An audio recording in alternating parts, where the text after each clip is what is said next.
مولاي صل وسلم دائما أبدا على حبيبك خير الخلق كلهم مولاي صل وسلم. مہر کتنا ہونا چاہیے؟ کیا مہر کے بغیر نکاح ہو جائے گا؟ سوال کیا گیا کہ مہر کتنا ہونا چاہیے اور کیا مہر کے بغیر نکاح ہو جائے گا؟ مہر کم از کم 10 درہم یعنی 2 تولہ 7.5 ماشا چاندی یا اتنی مالیت کے برابر رقم ہونا ضروری ہے. اور اگر مہر کے بغیر نکاح کیا تو ایسی صورت میں نکاح تو ہو جائے گا لیکن مہر مثل لازم ہوگا.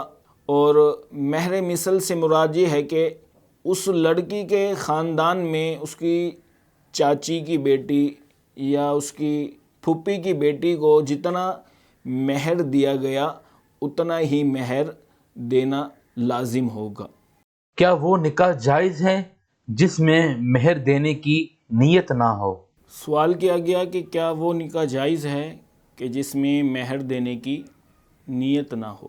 وہ نکاح تو جائز ہے اور اس میں مہر مثل دینا ہوگا، لیکن حدیث مبارکہ میں ایسے شخص کے لیے بڑی وعید آئی ہے. نبی کریم صلی اللہ علیہ وآلہ وسلم نے ارشاد فرمایا کہ جس نے کسی عورت سے نکاح کیا اور اس کی نیت یہ ہے کہ وہ اس عورت کو مہر نہیں دے گا تو فرمایا کہ وہ جس دن مرے گا زانی ہو کر مرے گا. تو یہ وعید نبی کریم صلی اللہ علیہ وآلہ وسلم نے بیان فرمائی، یہ چھوٹی وعید نہیں ہے.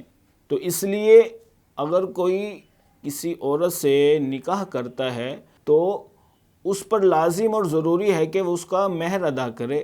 اور یہ جو مہر ہے یہ قرآن پاک میں اللہ تبارک و تعالی نے عورتوں کا حق قرار دیا ہے کہ یہ جو مہر ہے یہ عورتوں کا حق ہے. مہر لڑکی کو دینا ضروری ہے یا اس کے گھر والے بھی لے سکتے ہیں؟ ایک سوال یہ کیا گیا کہ کیا مہر اسی لڑکی کو دینا ضروری ہے یا اس کے گھر والے بھی لے سکتے ہیں؟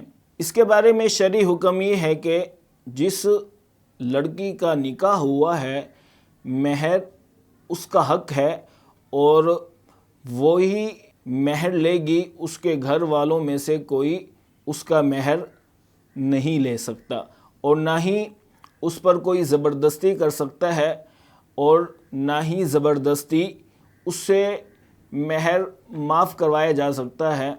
اگر وہ اپنی رضامندی سے اپنی خوشی سے اگر مہر معاف کر دیتی ہے یا مہر میں سے کچھ نہیں لیتی تو یہ اس کے لیے جائز ہے، لیکن زبردستی مہر معاف نہیں کروایا جا سکتا.